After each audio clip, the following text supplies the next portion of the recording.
എല്ലാവർക്കും top secret by കൺമണി എന്ന YouTube ചാനലിലേക്ക് സ്വാഗതം. ഞാൻ ഇന്ന് വന്നിട്ടുള്ളത് മഴ തോരും മുൻപേ എന്ന സീരിയലിന്റെ വരാൻ പോകുന്ന അടിപൊളി എപ്പിസോഡിന്റെ റിവ്യൂ ആയിട്ടാണ്. ഇതുവരെയും ചാനൽ സബ്സ്ക്രൈബ് ചെയ്യാത്തവർ പെട്ടെന്ന് തന്നെ സബ്സ്ക്രൈബ് ചെയ്യുക. എങ്കിലേ വരാൻ പോകുന്ന അടിപൊളി എപ്പിസോഡുകൾ പെട്ടെന്ന് തന്നെ നിങ്ങൾക്ക് കാണാൻ കഴിയൂ. എന്നാൽ നമുക്ക് വീഡിയോയിലോട്ട് പോവാം. അലീന ബാലചന്ദ്രനോട് ചോദിക്കുന്നുണ്ട്, അച്ഛ ഇന്ന് അമ്മയെ ഡിസ്ചാർജ് ആക്കുകയല്ലേ, അമ്മ ഇങ്ങോട്ട് തന്നെ ആയിരിക്കില്ലേ വരുന്നത് എന്ന് ചോദിക്കുന്നുണ്ട്. ബാലചന്ദ്രൻ പറയാണ്, നീ ചോദിച്ചതിന്റെ കാര്യം എന്താന്ന് എനിക്ക് മനസ്സിലായി. നീ ഇവിടെ ഉള്ളതുകൊണ്ട് ഇനി വൈജ ഇങ്ങോട്ടേക്ക് വരാൻ കൂട്ടാക്കില്ല എന്ന് വിചാരിച്ചല്ലേ നീ ഇത് പറയുന്നത്. അതിനും സാധ്യതയുണ്ട്. അവളുടെ ദേഷ്യം നമ്മൾ കണ്ടതാണല്ലോ. എന്നാൽ ഇപ്പോൾ ആദ്യത്തെ പോലെയല്ലല്ലോ ഇപ്പോഴത്തെ കാര്യങ്ങൾ. എല്ലാവർക്കും എല്ലാ സത്യങ്ങളും മനസ്സിലായിട്ടുണ്ട്.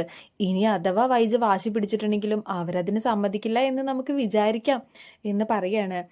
അലീന പറയുന്നുണ്ട്, ഇനിയിപ്പോൾ അമ്മ ഞാനിവിടെ ഉണ്ടെങ്കിൽ ഒരിക്കലും ഇങ്ങോട്ട് വരില്ലെന്ന് പറഞ്ഞ് എന്തായാലും വാശി പിടിക്കാതിരിക്കില്ല. അച്ഛ എന്തിനാ ഇപ്പം നമ്മൾ ഇങ്ങനെ ഒരു വാശിക്ക് നിൽക്കുന്നത്? ഞാൻ ഇവിടുന്ന് തൽക്കാലം രേവതിക്കുട്ടിയുടെ വീട്ടിലോട്ട് എങ്ങാനും പോവാം. അപ്പോൾ പിന്നെ അമ്മ ഇങ്ങോട്ടേക്ക് വരാൻ പ്രശ്നമൊന്നും ഉണ്ടാവില്ലല്ലോ. അമ്മയുടെ അസുഖമൊക്കെ ഭേദമായിട്ട് എല്ലാം ശരിയായിട്ട് പിന്നെ ഞാൻ വരാം എന്ന് പറയുന്നുണ്ട്. ബാലചന്ദ്രൻ പറയാണ്, അതെങ്ങനെ ശരിയാവുന്നത്? നീ ഇപ്പോൾ ഇവിടുന്ന് പോയാൽ എങ്ങനെ ശരിയാവും?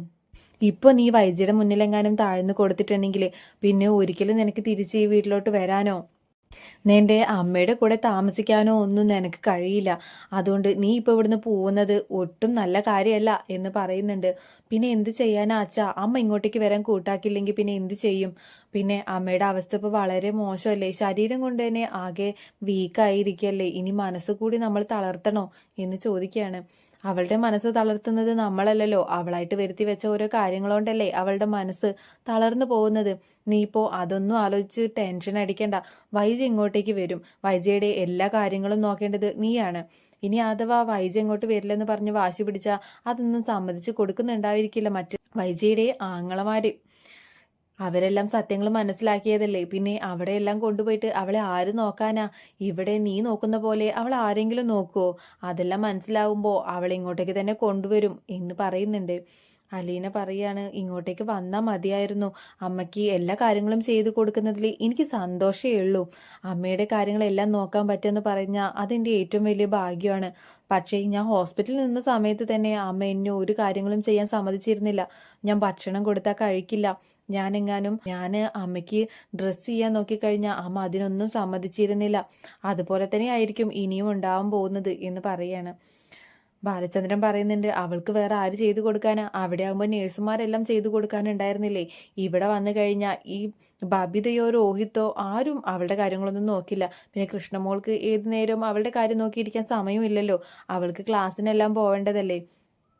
അതുകൊണ്ട് നീ മാത്രമുള്ളൂ എല്ലാ കാര്യങ്ങളും ചെയ്തു കൊടുക്കാനെന്ന് മനസ്സിലാക്കുന്ന സമയത്ത് അവൾ എല്ലാ കാര്യങ്ങളും സമ്മതിച്ചു തരും എന്ന് പറയുന്നുണ്ട് ബാലചന്ദ്രൻ. ശേഷം ഹോസ്പിറ്റലിൽ വൈജയെ ഡിസ്ചാർജ് ആക്കേണ്ട കാര്യങ്ങളെല്ലാം നടന്നുകൊണ്ടിരിക്കുകയാണ്. വൈജ രാജീവിനോട് ചോദിക്കുന്നുണ്ട്, എന്നെ എങ്ങോട്ടാ നിങ്ങൾ കൊണ്ടുപോകുന്നത് എന്ന് ചോദിക്കുകയാണ്. അതെന്താ വൈജി നീ അങ്ങനെ ചോദിച്ചത്? നിന്നെ കൊണ്ടുപോകുന്നത് ബാലചന്ദ്രന്റെ വീട്ടിലോട്ട് എന്ന് പറയാണ്. ഞാൻ ബാലചന്ദ്രന്റെ വീട്ടിലോട്ട് തിരിച്ചു വരുന്നില്ല. എനിക്ക് അങ്ങോട്ടേക്ക് പോകാൻ തീരെ താല്പര്യമില്ല. അവിടെ ആ മറ്റവൾ ഉണ്ടാവും, അലീന എന്ന് പറയാണ്. അല്ലാതെ പിന്നെ എങ്ങോട്ടേക്കാ പോവുക എന്ന് പറയുമ്പോൾ വൈജ പറയുന്നുണ്ട്, ഞാൻ നിങ്ങളുടെ ആരുടെയെങ്കിലും വീട്ടിലോട്ട് വന്ന് നിന്നോളാം. ഞാൻ എൻ്റെ അമ്മയുടെ കൂടെ നിന്നോളാം. എനിക്കത് മതി. അല്ലാതെ അലീനയുടെ കൂടെ ആ വീട്ടിൽ നിൽക്കാൻ എന്നെ കിട്ടില്ല ഇനി എന്ന് പറയാണ്. ഇത് കേൾക്കുന്ന സമയത്ത് ഗംഗാധരമേനോൻ പറയുന്നുണ്ട്, അത് ശരിയാവില്ല വൈജെ. നീ പോവേണ്ടത് ബാലചന്ദ്രൻ്റെ അടുത്തോട്ട് തന്നെയാണ്. അവിടെയാണ് നീ ഇനി മുതൽ ജീവിക്കേണ്ടത്. ഇത്രയും നാൾ നീ അവിടെ തന്നെയല്ലേ ജീവിച്ചത്? ഇനിയും നീ അവിടെ തന്നെ ജീവിക്കണം എന്ന് പറയാണ്. അതെന്തായിട്ടാ ഇപ്പൊ അങ്ങനെയെല്ലാം പറയുന്നത്? എനിക്ക് അവിടെ താമസിക്കാൻ തീരെ താല്പര്യമില്ല. അവിടെ ആ അലീന ഉണ്ടായിരിക്കും. അവിടെ എൻ്റെ വാക്കുകൾക്കല്ല, അലീനയുടെ വാക്കുകൾക്കാണ് കൂടുതൽ വിലയുള്ളത്. പിന്നെ അയാളുടെ മകളാണ് അലീന എന്നല്ലേ പറയുന്നത്. അങ്ങനെ ഒരു വൃത്തികെട്ടവൻ്റെ കൂടെ എനിക്കിനി ജീവിക്കട്ട എന്ന് പറയുന്നുണ്ട് വൈജ. ഇത് കേൾക്കുമ്പോൾ ഗംഗാധരമേനോൻ പറയുന്നുണ്ട്, അപ്പൊ വൈജയ് നീ പഴയ കാര്യങ്ങളെല്ലാം മറന്നുകൊണ്ടൊരിക്കലും സംസാരിക്കരുത്. നീയും നിന്റെ പാസ്റ്റും നിനക്ക് ഓർമ്മയില്ലേ എന്ന് ചോദിക്കുകയാണ്. ഇത് കേൾക്കുമ്പോൾ വൈജയ്ക്ക് ആകെ ഒരു സങ്കടമെല്ലാം വരുന്നുണ്ട്. വൈജ ഒന്നും മിണ്ടാതിരിക്കുകയാണ്. നിന്റെ കഴിഞ്ഞ കാലങ്ങളെല്ലാം ബാലചന്ദ്രൻ അറിഞ്ഞിട്ടുണ്ടെങ്കിൽ ഉണ്ടാവുന്ന അവസ്ഥ നീ ഒന്ന് ആലോചിച്ച് നോക്ക്. അപ്പോൾ ബാലചന്ദ്രൻ ഈ ഒരു തെറ്റ് ചെയ്തിട്ടുണ്ട് എന്ന് എന്നോട് പറഞ്ഞിട്ടുണ്ടെങ്കിൽ അതെല്ലാം ക്ഷമിച്ച് കൂടെ നിൽക്കുകയാണ് ഇപ്പോൾ നിനക്ക് നല്ലത്. നിന്റെ കാര്യങ്ങളെല്ലാം ബാലചന്ദ്രൻ അറിഞ്ഞിട്ടുണ്ടെങ്കിൽ അയാൾ എങ്ങനെ പ്രതികരിക്കാമെന്ന് നിനക്ക് ഊഹിക്കാൻ കഴിയോ എന്നെല്ലാം ഗംഗാധര മേനോൻ ചോദിക്കുന്നുണ്ട്. വൈജ ഒന്നും തന്നെ മിണ്ടാതിരിക്കുകയാണ്. ഗംഗാധര മേനോൻ പറയുന്നുണ്ട്, നീ ഇപ്പോൾ പോവേണ്ടത് ബാലചന്ദ്രന്റെ വീട്ടിലോട്ട് തന്നെയാണ്. അവിടെയാണ് നീ താമസിക്കേണ്ടത്. മറ്റുള്ള വീടുകളിലെല്ലാം നിനക്ക് ഒരു വിരുന്നുകാരിയുടെ സ്ഥാനം മാത്രമേ ഉണ്ടായിരിക്കുള്ളൂ. എന്നാൽ ബാലചന്ദ്രന്റെ വീട്ടിൽ അങ്ങനെയല്ല. അത് നിന്റെ വീടാണ്. അത് നിനക്കും കൂടി അവകാശപ്പെട്ട വീടാണ്. ആ ഒരു അവകാശം എന്നും നിനക്കുണ്ടായിരിക്കും. മറ്റുള്ള വീടുകളിൽ അതൊരിക്കലും ഉണ്ടാവില്ല. പിന്നെ നിന്നെ നോക്കാൻ അവിടെ ആരും ഉണ്ടാവില്ല. നിന്നെ നോക്കാൻ ആകെ ആ അലീനെ മാത്രമേ ഉണ്ടാവുള്ളൂ. നിന്റെ മക്കളെന്ന് പറയുന്ന ആ ബബിതയോ രോഹിതോ കൃഷ്ണമോളോ ഒന്നും തന്നെ നോക്കിക്കൊണ്ടിരിക്കാൻ കഴിയില്ല അവർക്ക്. അവർക്കെല്ലാം അവരുടേതായ ജോലിയും കാര്യങ്ങളും പഠിത്തവും എല്ലാം ഉണ്ട്.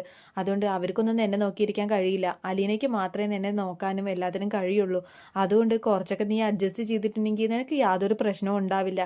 ഇനിയും നീ ഈ വാശിയും ദേഷ്യവും വെച്ചുകൊണ്ടിരിക്കുകയാണ് എങ്കിൽ നിന്റെ കാര്യം ഇനി എങ്ങനെയായി തീരുമെന്ന് ആർക്കും പറയാൻ പറ്റില്ല എന്നെല്ലാം പറയാണ് ഗംഗാധര മേനോൻ.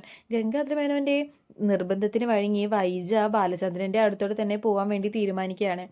അങ്ങനെ വീട്ടിലെത്തുന്നതും വൈജ അലീനെ കാണുന്ന സമയത്ത് അലീനയുടെ മുഖത്ത് തുറിച്ചു നോക്കി അത്രയും ദേഷ്യത്തോടെ നോക്കുന്നുണ്ട് വൈജ. ഇത് കാണുമ്പോൾ അലീന തല താഴ്ത്തി നിൽക്കുന്നുണ്ട്. ശേഷം ഗംഗാധര മേനോൻ പറയുന്നുണ്ട്, അലീന ഒന്ന് വന്നിട്ട് വൈജയെ ഒന്ന് പിടിക്കാൻ കൂടിക്കേ, അവളെ ആ ബെഡിലോട്ട് കിടത്താം എന്ന് പറയുന്നുണ്ട്. അലീന പിടിക്കാൻ വരുന്ന സമയത്ത് വൈജയ്ക്ക് അത് ഒട്ടും ഇഷ്ടപ്പെടുന്നില്ല. എന്നാൽ ഗംഗാധരമേനും പറഞ്ഞിട്ടുള്ള ഓരോ വാക്കുകളും മനസ്സിലുള്ളത് കാരണം വൈജ ഒന്നും തന്നെ മിണ്ടുന്നില്ല. ശേഷം വൈജയെ താങ്ങി പിടിച്ച് ബെഡിലോട്ട് കിടത്തുന്നുണ്ട്. അതിനുശേഷം ഗംഗാധരമേനോൻ പറയുന്നുണ്ട്, ഞങ്ങൾ എന്നാ പോവുകയാണ്, ഞങ്ങൾ ഇടയ്ക്ക് വന്നിട്ട് കാര്യങ്ങളെല്ലാം അന്വേഷിക്കാം. അലീനയോട് പറയുന്നുണ്ട്, അലീന എല്ലാ കാര്യങ്ങളും നീ ശ്രദ്ധിക്കണം. നിനക്ക് എല്ലാ കാര്യങ്ങളും അറിയാവുന്നതാണല്ലോ. മരുന്നിൻ്റെ എല്ലാ കാര്യങ്ങളും അതിൽ എഴുതിയിട്ടുണ്ട്. അതിനനുസരിച്ച് നീ മരുന്നെല്ലാം കൊടുത്താൽ മതി.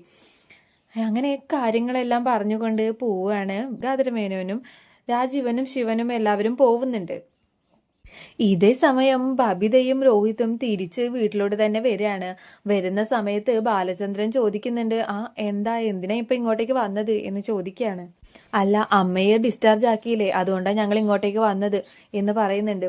അതിന് നിങ്ങൾ എന്തിനാ ഇങ്ങോട്ടേക്ക് വരുന്നത്? നിങ്ങൾ നിങ്ങളുടെ സുഖം നോക്കിയിട്ട് ഇവിടുന്ന് ഇറങ്ങിപ്പോയവരല്ലേ, പിന്നെ എന്ത് കാര്യത്തിനാ ഇങ്ങോട്ടേക്ക് വരുന്നത്? ഇത് എൻ്റെ വീടാണ്. ഞാൻ ആദ്യമേ പറഞ്ഞിട്ടുണ്ട്, എൻ്റെ ആജ്ഞകളെല്ലാം അനുസരിക്കാൻ പറ്റുന്നവർ മാത്രം ഈ വീട്ടിൽ നിന്നാൽ മതിയെന്ന്. അങ്ങനെ പോയവരല്ലേ നിങ്ങൾ, പിന്നെ ഇപ്പം എന്ത് കാര്യത്തിനാ ഇങ്ങോട്ടേക്ക് തിരിച്ചു വന്നത് എന്നെല്ലാം ചോദിക്കുന്നുണ്ട്. ഇതേ സമയം വൈജ അകത്ത് കിടന്ന് ഈ കാര്യങ്ങളെല്ലാം കേൾക്കുന്നുണ്ട്. ബബിത പറയുന്നുണ്ട്, ഞങ്ങൾക്ക് അമ്മയെ കാണണം, അമ്മയെ കാണാൻ വേണ്ടിയിട്ടാണ് ഞങ്ങൾ വന്നത് എന്നെല്ലാം പറയാണ്.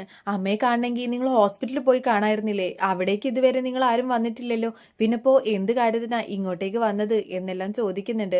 അലീന വന്ന് പറയാണ്, വേണ്ട അച്ഛ, ഒരു പ്രശ്നമൊന്നും ഉണ്ടാക്കണ്ട, ഒരു അമ്മയെ കാണാൻ വന്നതല്ലേ, അവർ പിന്നെ വേറെ എങ്ങോട്ടേക്ക് പോവാനാണ്? മറ്റുള്ള വീടുകളിലെല്ലാം അവർക്ക് എത്ര നാൾ നിൽക്കാൻ കഴിയും? അവരോട് ഇനി ദേഷ്യപ്പെടുമൊന്നും വേണ്ട, അവരിങ്ങോട്ടേക്ക് കയറട്ടെ എന്ന് പറയാണ്. ബാലചന്ദ്രൻ പറയുന്നുണ്ട്, ഇനിയും ഈ വീട്ടിൽ നിന്ന് നിങ്ങൾ എന്തെങ്കിലും കാരണത്തിന് ഇറങ്ങിപ്പോയിട്ടുണ്ടെങ്കിൽ പിന്നെ ഒരിക്കലും ഈ പടിക്ക് ഇങ്ങോട്ടേക്ക് കയറാമെന്ന് വിചാരിക്കേണ്ട. എവിടേക്കാണോ പോയത് അവിടെ തന്നെ നിന്നോളണം എന്ന് പറയുന്നുണ്ട്. ബബിതയും രോഹിത്തും ഒന്നും തന്നെ പറയാതെ അകത്തോട്ട് കയറി പോരുകയാണ്. ശേഷം വൈജയെ കാണാൻ വേണ്ടി പോകുന്നുണ്ട്. വൈജയെ കണ്ടതും ബബിത വൈജയുടെ അടുത്ത് ചെന്ന് ഇരിക്കുകയാണ്. അമ്മയ്ക്കിപ്പോൾ എങ്ങനെയുണ്ട് എന്ന് ചോദിക്കുന്നുണ്ട്. എനിക്കിപ്പോൾ കുഴപ്പമൊന്നുമില്ല, എങ്കിലും എഴുന്നേറ്റ് നടക്കാനൊന്നും ആയിട്ടില്ല എന്ന് പറയാണ്. ബബിതയോട് വൈജ പറയുന്നുണ്ട്, എൻ്റെ കാര്യങ്ങളെല്ലാം നീ വേണം നോക്കാൻ, അല്ലാതെ ഈ അലീനയെ കൊണ്ട് എല്ലാ കാര്യങ്ങളും നോക്കിക്കുന്നത് എനിക്ക് ഒട്ടും ഇഷ്ടമല്ല. അവൾ എന്നെ തൊടുന്നതോ അവൾ എനിക്ക് ഭക്ഷണം തരുന്നതോ ഒന്നും എനിക്ക് ഇഷ്ടമുള്ള കാര്യമല്ല. അതുകൊണ്ട് നീ തന്നെ എൻ്റെ എല്ലാ കാര്യങ്ങളും നോക്കണം എന്ന് പറയാണ്. ഇത് കേൾക്കുമ്പോൾ ബബിത മനസ്സിൽ വിചാരിക്കുന്നുണ്ട്, അയ്യോ, ഇങ്ങോട്ടേക്ക് വന്നത് വലിയ പ്രശ്നമായല്ലോ, ഇനിയിപ്പോൾ എല്ലാ പണികളും ഞാൻ തന്നെ ചെയ്യേണ്ടി വരും, അമ്മയുടെ എല്ലാ കാര്യങ്ങളും ഞാൻ തന്നെ നോക്കേണ്ടി വരുമല്ലോ എന്ന് മനസ്സിൽ വിചാരിക്കുന്നുണ്ട് ബബിത. ഇതേ സമയം അലീന അകത്തോട്ട് വരുന്നുണ്ട്. അലീന പറയുന്നുണ്ട്, എന്തിനാ ബബിതയെ ബുദ്ധിമുട്ടിക്കുന്നത്? ഞാൻ ചെയ്തോളാം എല്ലാം, എനിക്ക് എല്ലാ കാര്യങ്ങളും ചെയ്യാൻ അറിയാവുന്നതാണല്ലോ. ഞാൻ മേഡത്തിൻ്റെ എല്ലാ കാര്യങ്ങളും ശ്രദ്ധിച്ചോളാം, അവൾക്ക് ക്ലാസ് എല്ലാം ഉള്ളതല്ലേ, അവളെ എന്തിനാ ബുദ്ധിമുട്ടിക്കുന്നത് എന്ന് പറയുന്നുണ്ട്. വൈജ പറയുന്നുണ്ട്, എന്നോട് അതിന് ആരെങ്കിലും അഭിപ്രായം ചോദിച്ചോ? നീ എൻ്റെ കാര്യങ്ങളിലൊന്നും ഇടപെടുന്നത് എനിക്ക് ഒട്ടും ഇഷ്ടമല്ല. അത് എത്ര പറഞ്ഞാലും ഒരു നാണോ ഇല്ലാതെ പിന്നെയും എന്തിനാ എൻ്റെ കാര്യങ്ങൾ നോക്കി എൻ്റെ പുറകെ ഇങ്ങനെ വരുന്നത്? നീ നിന്റെ കാര്യം നോക്കി ജീവിച്ചാൽ മതി. എൻ്റെ കാര്യത്തിലൊന്നും ഇടപെടാൻ വരണ്ട. എൻ്റെ കാര്യങ്ങളെല്ലാം നോക്കാൻ എൻ്റെ സ്വന്തം മക്കളുണ്ട് എനിക്ക്. എൻ്റെ ബബിതയും എൻ്റെ രോഹിത്തും കൃഷ്ണമോളും ഇവർ 3 പേരുമാണ് എൻ്റെ മക്കള്. അവർ തന്നെ എൻ്റെ എല്ലാ കാര്യങ്ങളും നോക്കും. നിന്റെ സഹായമൊന്നും എനിക്ക് വേണ്ട. നീ നിന്റെ വളർത്തച്ഛനില്ലേ, നീ നിന്റെ അച്ഛൻ്റെ കാര്യം പോയി നോക്കിയാൽ മതി. അയാൾക്കല്ലേ നിന്റെ സഹായം എപ്പോഴും ആവശ്യം എന്ന് പറയുന്നുണ്ട്. ബബിത പറയുന്നുണ്ട്, അതമ്മേ, ഞങ്ങൾക്കൊന്നും ഈ കാര്യങ്ങളൊന്നും ചെയ്യാനൊന്നും അറിയില്ലല്ലോ. ഈ അലീനയ്ക്കാണെങ്കിൽ എല്ലാ കാര്യങ്ങളും ചെയ്യാൻ അറിയാം. അപ്പൊ അലീനെ തന്നെ നോക്കുന്നതല്ലേ നല്ലത്. ഞങ്ങൾ എന്തെങ്കിലും ചെയ്തിട്ട് ശരിയാവാതെ പോയി കഴിഞ്ഞാൽ അപ്പൊ പിന്നെ അമ്മയ്ക്ക് കൂടുതൽ പ്രശ്നമാവില്ലേ എന്ന് പറയുന്നുണ്ട്. അതെന്താ നീ ഇപ്പൊ അങ്ങനെയൊക്കെ പറയുന്നത്? നിനക്ക് എന്നെ നോക്കുന്നതിൽ ഇഷ്ടമില്ലാത്ത വല്ല പ്രശ്നമാണോ എന്ന് ചോദിക്കുന്നുണ്ട്. അയ്യോ അമ്മേ, അതുകൊണ്ടല്ല, ഞങ്ങൾക്കൊന്നും അറിയില്ലല്ലോ, അത് കാരണം പറഞ്ഞതാണ്. ഞങ്ങൾ വല്ലതും ചെയ്ത് കഴിഞ്ഞിട്ട് അമ്മയ്ക്കെങ്ങാനും അസുഖം അധികമായ പിന്നെ എന്ത് ചെയ്യും? അത് അതിലേറെ പ്രശ്നമാവില്ലേ? അതുകൊണ്ടാണ് ഞാൻ അങ്ങനെ പറഞ്ഞത് എന്നെല്ലാം പറയുന്നുണ്ട് ബബിത. ബബിത പറയാണ്, ഞാൻ എന്നാ ഈ ഡ്രസ്സെല്ലാം റൂമിൽ കൊണ്ടുപോയി വെച്ചിട്ട് വരാം എന്ന് പറഞ്ഞിട്ട് ബബിതയും രോഹിത്തും എല്ലാം അകത്തോട്ട് കയറി പോവുകയാണ്. ഇതേ സമയം വൈജ ആലോചിക്കുന്നുണ്ട്, എൻ്റെ സ്വന്തം മക്കള് എൻ്റെ കാര്യങ്ങളൊന്നും നോക്കുന്നതിൽ ഒട്ടും താല്പര്യം കാണിക്കുന്നില്ലല്ലോ. ഈ അലീന ചെയ്യുന്നതെല്ലാം ഇനി കണ്ടും കേട്ടും സഹിച്ചു ഞാൻ ഇവിടെ തന്നെ കിടക്കേണ്ടി വരുമല്ലോ. ഒന്ന് എഴുന്നേറ്റ് നിൽക്കാൻ പോലും കഴിയാത്ത അവസ്ഥയാണ് എനിക്ക് എന്നെല്ലാം മനസ്സിൽ വിചാരിക്കുന്നുണ്ട് വൈജ. അതിനുശേഷം ഗംഗാധര മേനോൻ ശിവനോട് പറയുന്നുണ്ട്, എങ്ങനെയെങ്കിലും വൈജയോട് സത്യങ്ങളെല്ലാം തുറന്നു പറയണം. അവൾക്ക് കാര്യങ്ങളെല്ലാം പറഞ്ഞ് മനസ്സിലാക്കി കൊടുക്കണം. അല്ലെങ്കിൽ പ്രശ്നങ്ങളെല്ലാം കൂടുതൽ വഷളാവുകയുള്ളൂ. ഇപ്പോൾ വൈജയ്ക്ക് വയ്യാത്തത് കാരണം അവൾ കൂടുതൽ യുദ്ധങ്ങൾക്കോ ഒന്നിനും പോയെന്ന് വരില്ല. എന്നാൽ അവളുടെ അസുഖം ഭേദമാവുന്നതിനനുസരിച്ച് അവൾ ഇനിയും എന്തെങ്കിലുമൊക്കെ മണ്ടത്തരം കാണിച്ചു വെക്കാനെല്ലാം സാധ്യതയുണ്ട്. ഇത് നമ്മൾ വിചാരിക്കുന്ന പോലെ അത്ര എളുപ്പം സോൾവ് ചെയ്യാൻ പറ്റിയൊരു പ്രശ്നമല്ല. വൈജ ഇനിയും എന്തെങ്കിലും പ്രശ്നങ്ങൾ ഉണ്ടാക്കിയാൽ ബാലചന്ദ്രൻ എങ്ങനെയായിരിക്കും പ്രതികരിക്കുന്നത് എന്ന് പറയാൻ കഴിയില്ല. ഇത്രയും നാളും നിങ്ങൾ ചെയ്തു കൂട്ടിയ എല്ലാ കാര്യങ്ങളും അയാള് സത്യങ്ങളെല്ലാം തുറന്നു പറയാതെ തന്നെ എത്ര നന്നായിട്ടാ ഹാൻഡിൽ ചെയ്തത്. പക്ഷെ ഇനി അതുപോലെ ആയിക്കൊള്ളണമെന്നില്ല. വൈജ ഇനിയും ഓരോ പ്രശ്നങ്ങൾ ഉണ്ടാക്കി കഴിഞ്ഞാൽ ചിലപ്പോൾ ബാലചന്ദ്രൻ വൈജയെ ഉപേക്ഷിക്കാൻ വരെ സാധ്യതയുണ്ട്. അതുകൊണ്ട് എങ്ങനെയെങ്കിലും വൈജയെ കാര്യങ്ങളെല്ലാം പറഞ്ഞ് മനസ്സിലാക്കണം എന്ന് പറയുന്നുണ്ട്. ഇത് കേൾക്കുന്ന സമയത്ത് ശിവനും രാജീവനും പറയുന്നുണ്ട്, ഏട്ടൻ എന്തായി പറയുന്നത്? വൈജ ഈ കാര്യങ്ങളെല്ലാം അറിഞ്ഞു കഴിഞ്ഞിട്ടുണ്ടെങ്കിൽ അവൾ എങ്ങനെ പ്രതികരിക്കും? അവളെ അന്നൊരു മാനസിക നില തെറ്റിയ പോലൊരു അവസ്ഥയിലായിരിക്കുന്ന സമയത്തല്ലേ ഈ കല്യാണം എല്ലാം നമ്മൾ നടത്തിയത്. ഈ സത്യങ്ങളെല്ലാം അറിഞ്ഞു കഴിഞ്ഞാൽ ചിലപ്പോൾ അവള് ഒരു ഭ്രാന്തിയായി മാറാനും സാധ്യതയുണ്ട്. അതും നമ്മൾ തന്നെ കാണേണ്ടി വരില്ലേ? എന്നാൽ നമ്മൾ ഈ കാര്യങ്ങളൊന്നും പറയാതിരുന്നിട്ടുണ്ടെങ്കിൽ ഉണ്ടാവാൻ പോകുന്ന കാര്യങ്ങളൊന്ന് ആലോചിച്ച് നോക്ക്. ഇനിയും സ്വന്തം രക്തത്തിൽ പിറന്ന മകളെ വൈജ ഇനിയും എത്രത്തോളം ഉപദ്രവിക്കുമെന്നൊന്നും പറയാൻ കഴിയില്ല. ചിലപ്പോൾ അവളെ കൊന്നു കളയാൻ പോലും വൈജ മടിക്കില്ല. അവളുടെ സ്വഭാവം എന്താണെന്ന് നമുക്കെല്ലാവർക്കും നന്നായി അറിയാവുന്നതല്ലേ. സത്യങ്ങളൊന്നും പറയാതിരുന്നിട്ടുണ്ടെങ്കിൽ ഒരു കൊലയാളിയാവും അവള് എന്നെല്ലാം പറയാണ്. ഇതേ സമയം എന്ത് ചെയ്യണമെന്ന് അറിയാതെ പരസ്പരം മുഖത്തോട് മുഖം നോക്കി നിൽക്കുന്നുണ്ട് എല്ലാവരും. ഇത്രയുമാണ് വരാൻ പോകുന്ന എപ്പിസോഡിൽ നടക്കാൻ പോകുന്നത്. ഈ എപ്പിസോഡിന്റെ ഈ ബാക്കി ഭാഗവുമായി അടുത്ത ദിവസം വരുന്നതായിരിക്കും. വീഡിയോ ഇഷ്ടപ്പെട്ടാൽ ലൈക്ക് ചെയ്യാൻ മറക്കരുത്.